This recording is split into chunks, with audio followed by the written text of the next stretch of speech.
Hi everyone, we're going to go over section 13.1, sequences. So let's first go with the definition of a sequence. So a sequence is a function whose domain is the set of all positive integers, meaning 0, 1, 2, 3, 4, and so forth.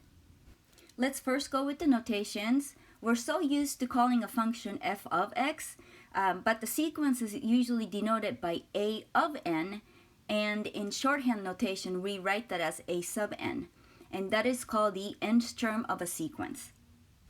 Now if you put a curly bracket around a sub n, we write it as first term, comma second term, comma third term, but it's going to go all the way up to infinity. Now that is called an infinite sequence. And think of it this way, sequence is just a list of numbers, as you'll see in a minute. And towards the bottom of the page, I just wanted you to know the difference between a regular function, f of x, and a sequence, a of n. So f of x, your domain can be any real numbers. You can have radicals, fraction, negative number, positive numbers, and so forth. But for the domain for sequence, it only assumes 1, 2, 3, 4, 5, and so forth. Now, the range can be any real numbers for both cases. Let's do some examples and find out what the sequence is going to look like for part A.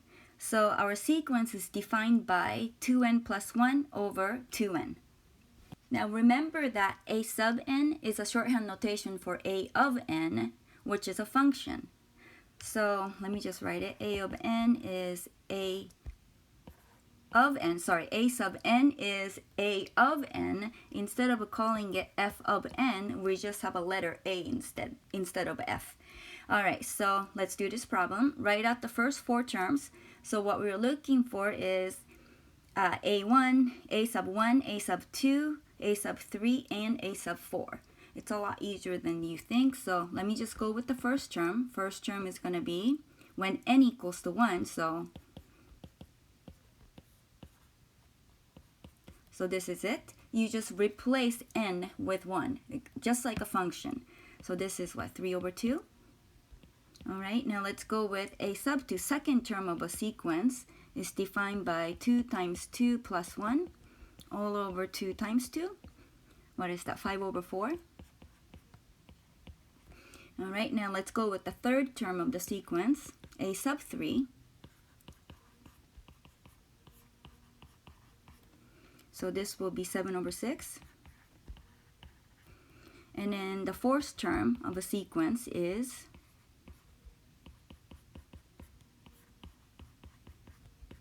which is 9 over 8.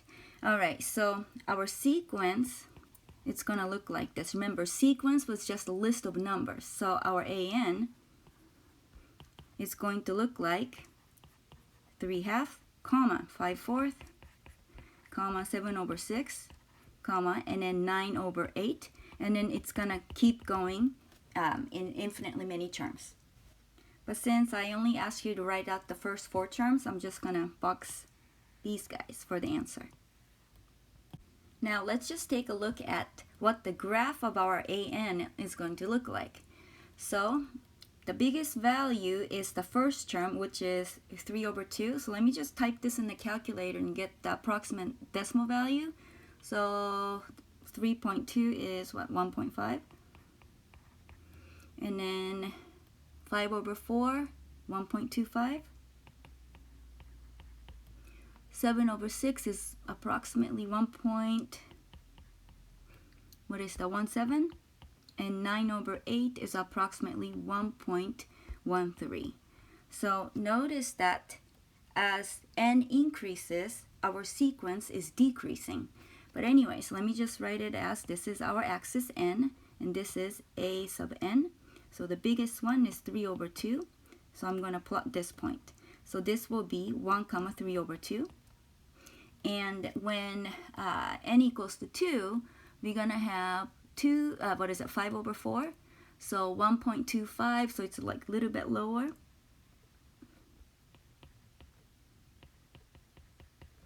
And then next one is a little bit lower as well.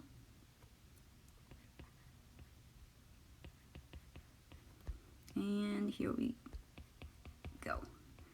All right, so let's take a look at that. Now, when you graph a sequence, your graph should be a bunch of dots. I know that you so want to connect those dots. It's so tempting, but don't do it because our function an is only defined at positive integers. Let's take a look at another one. So let's call this one b. Instead of a sub n, I'm going to change the letter up to b sub n. This is given by negative 1 to the n over n plus 1 and then n plus 2. Let's first write out the 4 terms of a sequence, the first 4 terms of a sequence. So let's go with b sub 1.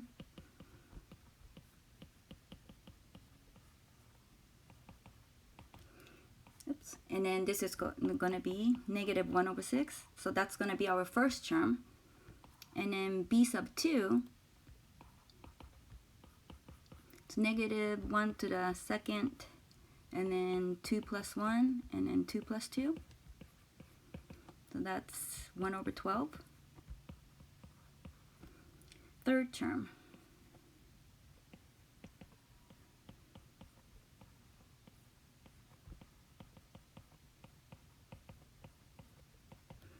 So this is what, negative 1 over 20. And then the fourth term, it's going to be positive.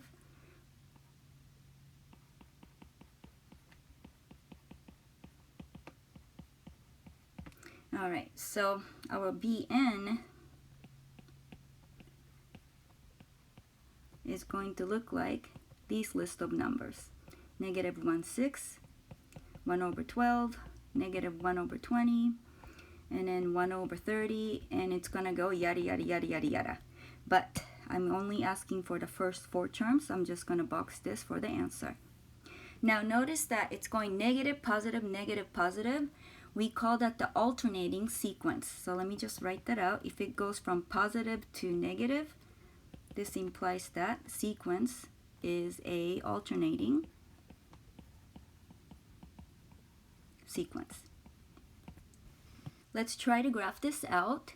So first, when n equals to 1, it's negative 1 over 6. So that's, let me just write this out. Approximate value is negative 1.7. And this is 0.8. And this one is 0.05. And then 0.03.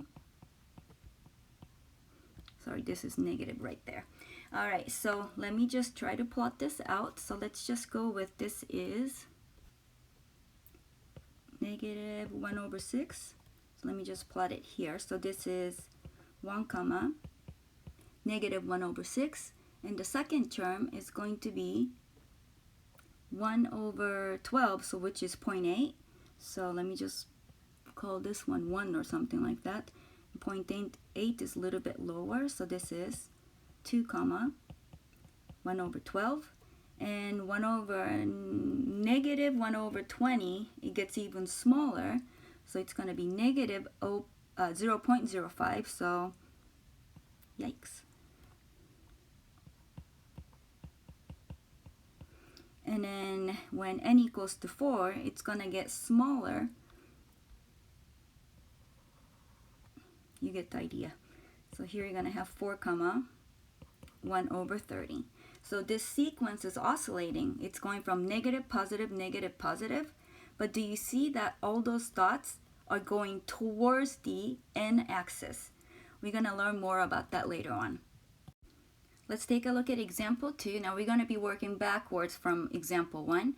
So what we want to do is we want to come up with the nth term of this sequence. So what you need to recognize is the pattern of the sequence. Well, first, numerator does not change. It's going to stay as 1. So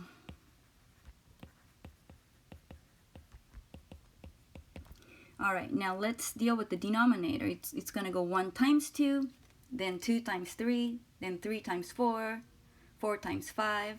So what we need to do is we need to express that in terms of n. So let me just write denominator. Okay, now depending on how you view the sequence, your sequence may not look like your neighbor's sequence, by the way, meaning that expression for the sequence is not unique, so you have to keep that in mind. Now the way I see it, let me just write it out. So I'm going to go with 1 times 2.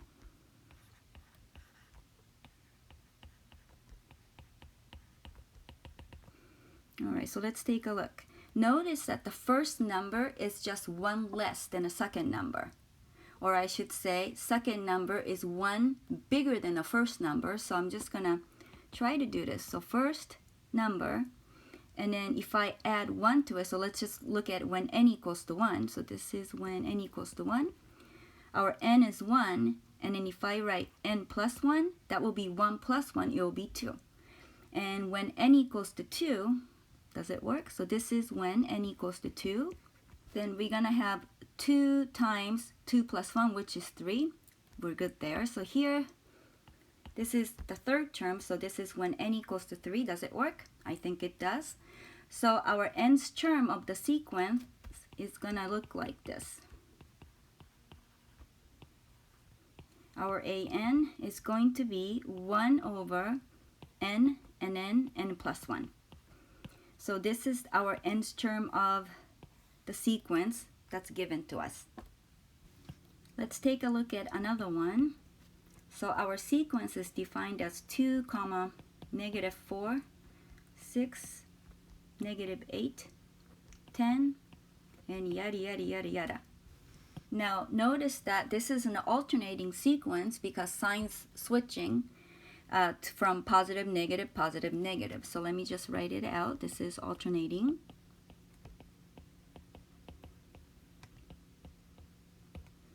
So to come up with a pattern for this, or I should say the nth term, let's take care of the alternating part first. So alternating sign. So you better have negative 1 to the certain power. So if I just put n, negative 1 to the n, our first term is going to be negative.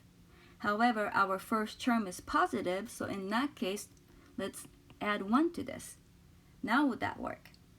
So our first term, when n equals to 1, we're going to have negative 1 to the second power, which gives us a positive. When n equals to 2, it's going to give us negative.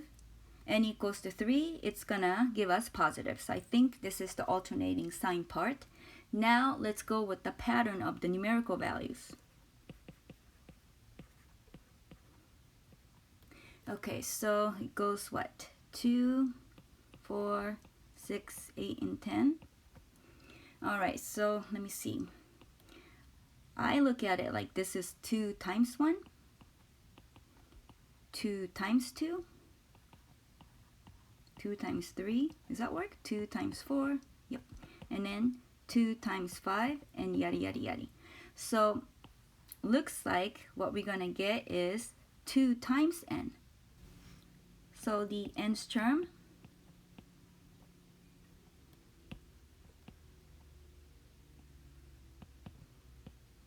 a sub n is gonna look like negative 1 to the n plus 1 times 2 times n. Now, if you want to make sure that this is correct, just check it. When n equals to 1, am I going to get positive 2 back? So let's check. So here you're going to have negative 1 to the 1 plus 1 times 2 times 1, which is just positive 2. It works. When n equals to 2, you're going to have negative 1 to the 2 plus 1, which will be 3. So it's going to be negative 1. And then 2 times 2, which is going to be 4. So this is going to become negative 4. So you can just keep checking that if you're unsure about it. But anyways, I'm just going to box this for our answer. The next example is a little bit different. A sequence is defined recursively. Write down the first 4 terms. So here, what we're given is our nth term of the sequence, which is 4 minus a sub n minus 1. And we're also given that first term must be 3. So let me just write out a sub 1 is 3. Now let's go with a sub 2. a sub 2 is 4 minus a sub 2 minus 1, which is a sub 1.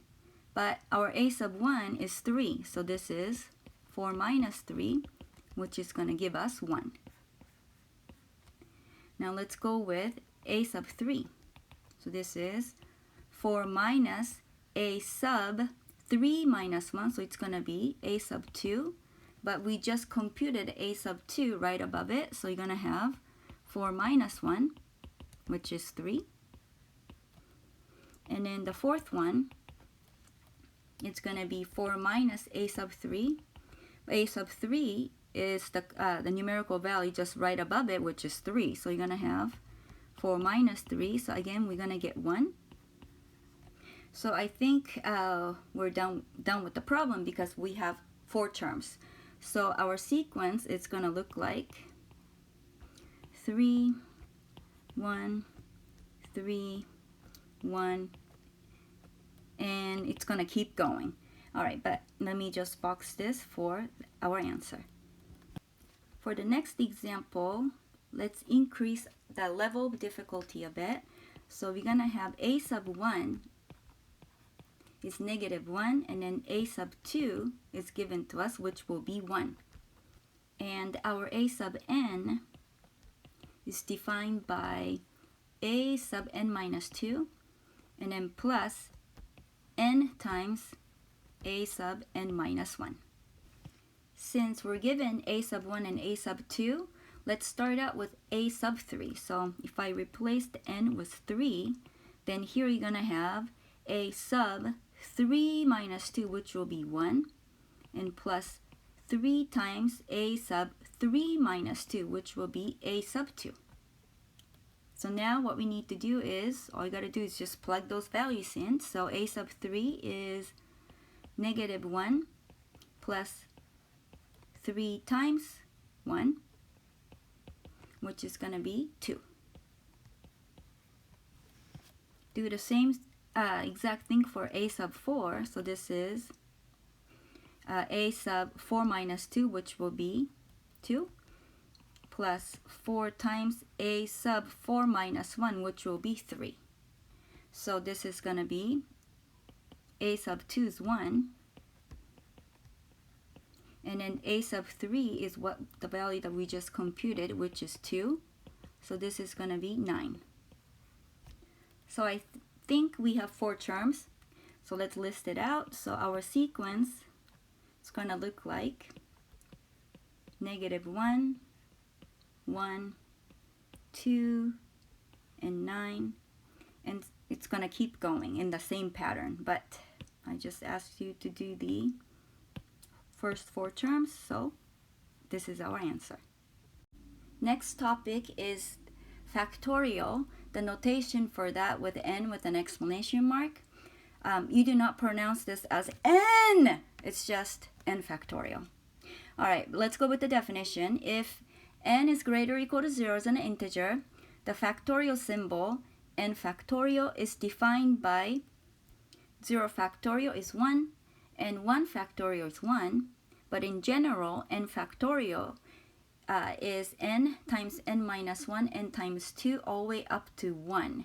So for instance, if you are to define, let's just say 5 factorial, this is 5 times 1 less, which will be 4 times 3 times 2 times 1.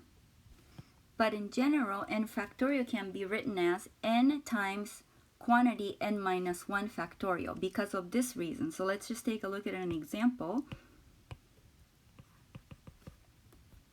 So let's go with 7 factorial or something like that. All right, so this is 7 times 6 times 5 times 4, 3, 2, and a 1. Okay, but the thing is, let's just take a look at this little piece right here.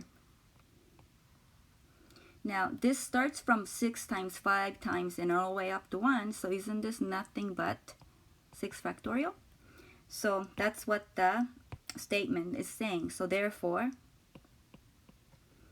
7 factorial can be written as 7 times 6 factorial, which is n times 1 less, which is n minus 1 factorial. Next topic is the summation. Now the summation notation is denoted by sigma, that's a Greek letter, but that means sum. So let's look at the expression right below. So sum k starting from 1 to infinity of a sub k. All you have to do is you're going to be adding all the terms of a sequence. So which is a1 plus a2 plus a3 and so forth. And then sum going from k from 1 to n of a sub k means that you're going to be adding starting from a sub 1 plus a sub 2, but you're going to stop at a sub n. Let's take a look at the next theorem, properties of sequences. So the property 1, if you want to add k starting from 1 to n of constant times a sub k, that's exactly the same thing as c times the summation of a sub k. Basically, you can pull the constant outside of the sigma notation. And then number 2, if you have a sum of a sub k plus or minus b sub k, then you can separate those two. So that's exactly equal to sum of a sub k and then plus or minus sum of b sub k. Now, I don't know why I have an infinity here, but it should be n. Let me just fix that.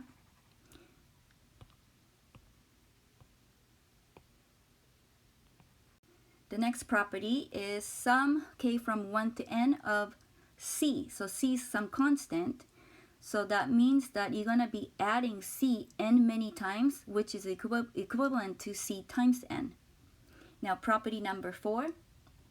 If you have a sum of k going from 1 to n of just k, so that means that you're going to go from 1 plus 2 plus 3 plus 4 plus and all the way up to n.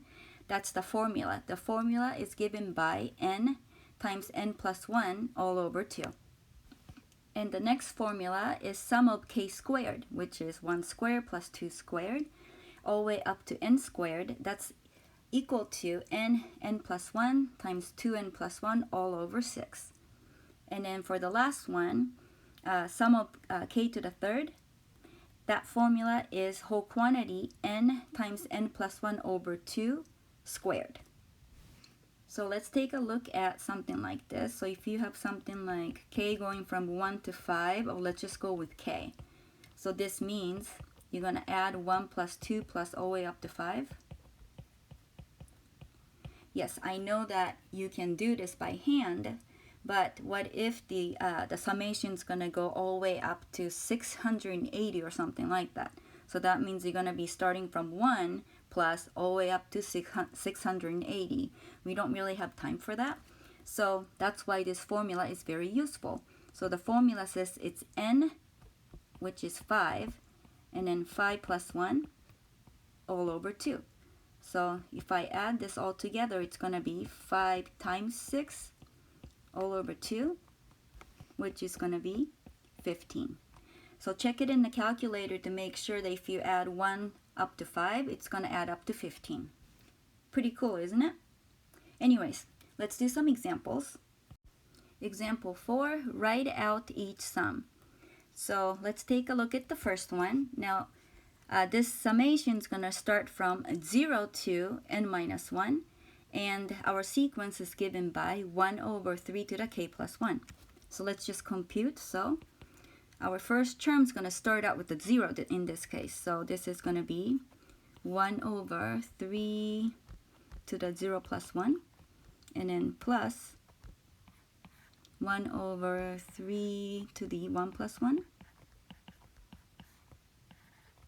3 to the 2 plus 1, and then you're going to keep doing this up till n minus 1. So this is going to be 1 over 3 to the n minus 1 and then plus 1.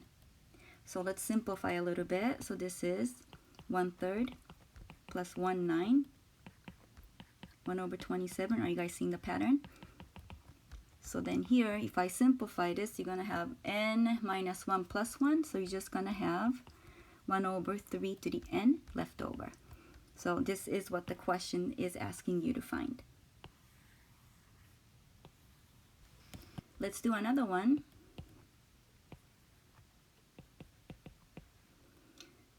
summation k going from 3 to n of negative 1 to the k plus 1 times 2 to the k. Alright, so this is going to start out with k equals to 3, so this is going to be negative 1 to the 3 plus 1 times 2 to the third, and then plus negative 1 to the 4 plus 1 times 2 to the fourth, plus negative 1 to the 5 plus 1 times 2 to the fifth, that's a 5, all the way up to negative 1 to the n plus 1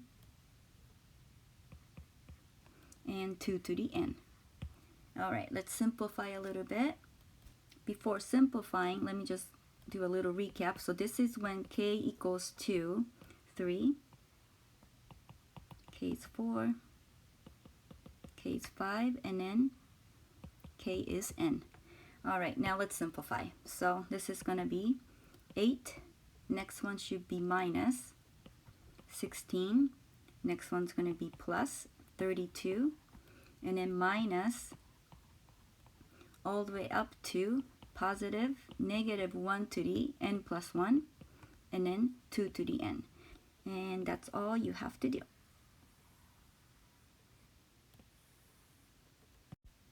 The next example is express each sum using a summation notation. So what we need to do is recognize the pattern, summarize it, and then make that into a one expression under the sigma notation. So let's take a look.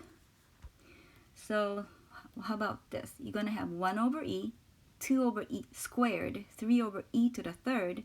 So maybe this is going to be like what, k over e to the k. But if I do that, I better start my k from 1 all the way up to n. So would that work? So let's check. When k equals to 1, you're going to have 1 over e.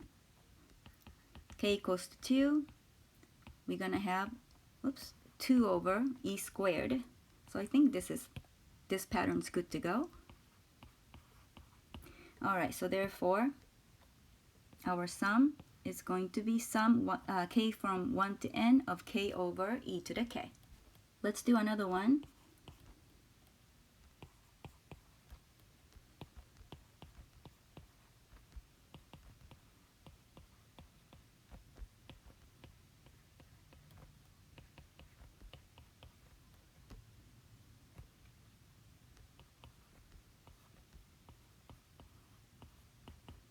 Alright, so let's take a look at this ugliness. So the first term is when k equals to 1, k equals to 2, k equals to 3, and so forth. So let me just view this as maybe 2 to the first over 3 to the first, and then maybe minus 2 to the second over 3 to the second. Would that work? Plus 2 to the third over 3 to the third. I think that works. And then here what we're going to get is negative 1 to the 12, that's going to be positive. And then we're going to have 2 to the third to the 11th power. So that's same thing as 2 to the 11 and 3 to the 11. So I think we have found our pattern. So let's just put this under the one sigma notation. So k going from 1 to 11 in this case. And for sure you're going to have 2 over 3 to the k. But this sequence is alternating, so let's deal with that one. So we're going to have to come up with negative 1 to the certain power. So if I put just k here, our first term is going to be, when k equals to 1, it's going to be negative. But our first term is positive 2/3, so that's not going to work. So the trick is to add 1 to the exponent. Then our first term will be positive 2 over 3. So I think this is our answer.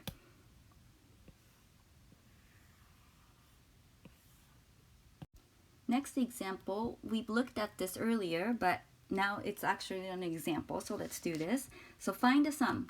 sum of k going from 1 to 40 of k. So what we need to do is write down that formula.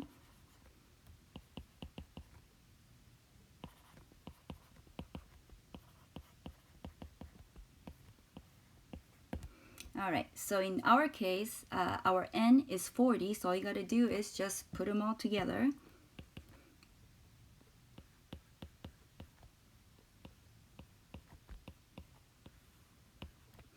Okay, so multiply that out, 820. So the key is just memorizing the formula. Let's take a look at another one. Sum k going from 0 to 14 of k squared minus 4. The first step that I would do is separate those, because remember, if you have sum of an plus or minus bn, that's the same thing as sum of an plus or minus the sum of bn. So let me just separate these into two summations.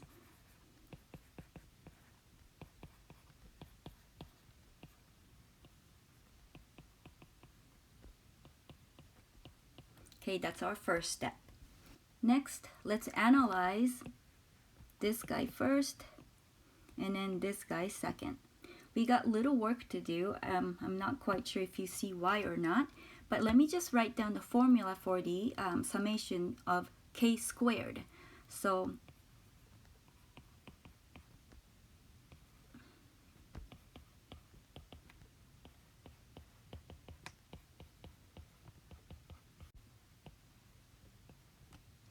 okay, so notice that this formula holds when k starts from 1.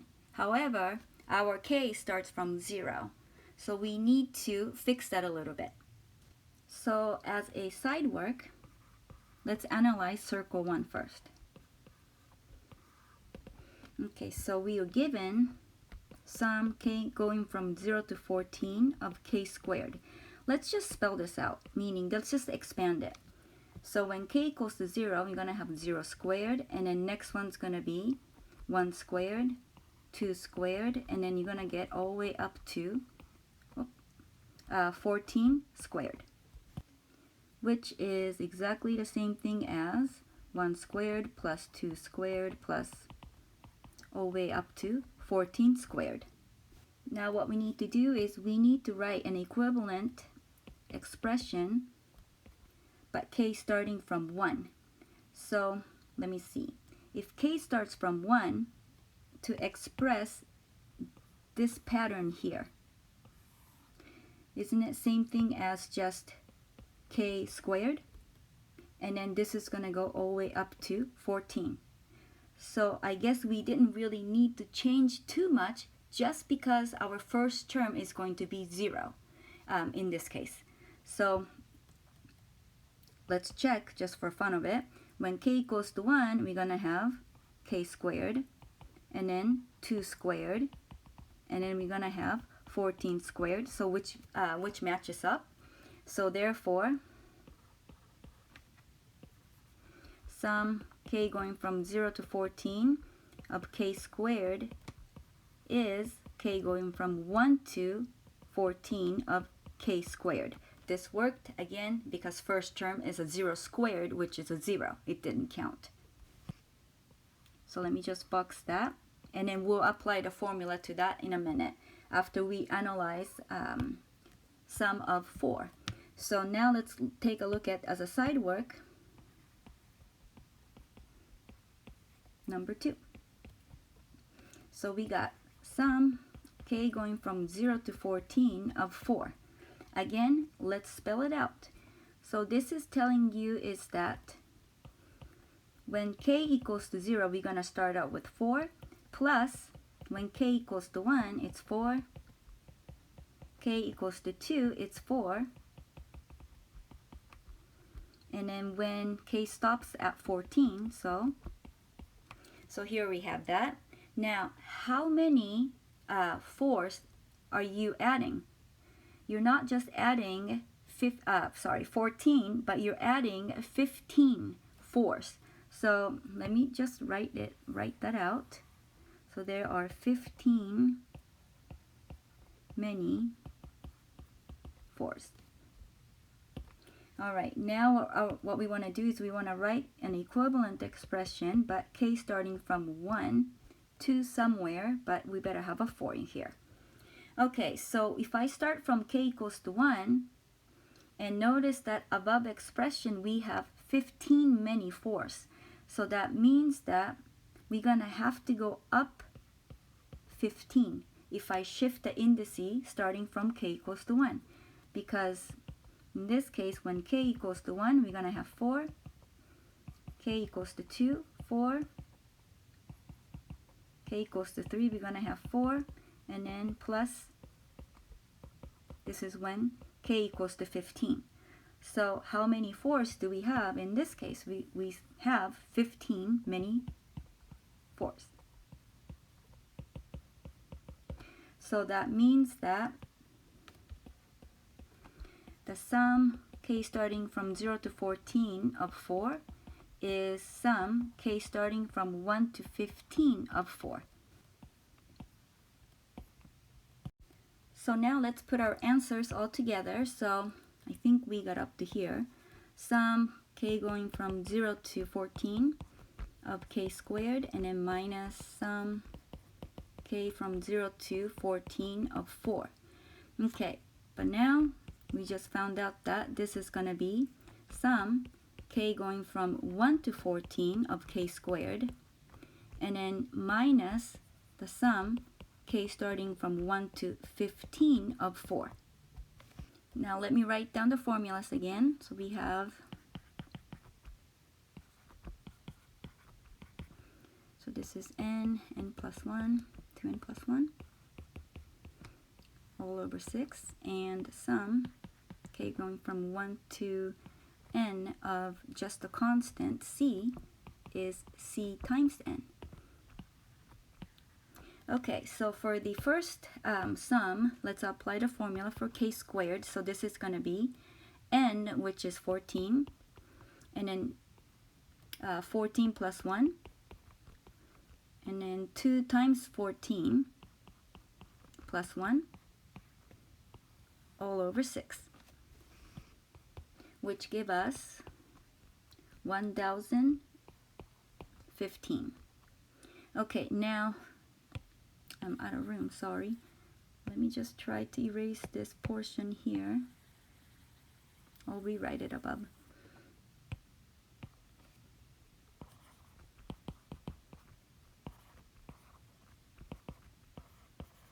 All right, so now let's deal with the next one. It's going to be minus sum k going from 1 to 15 of 4. So according to the formula, it's going to be 15 times 4. So we have this minus, what is that, 60? All right, so then what do we get? 955. And here is our answer.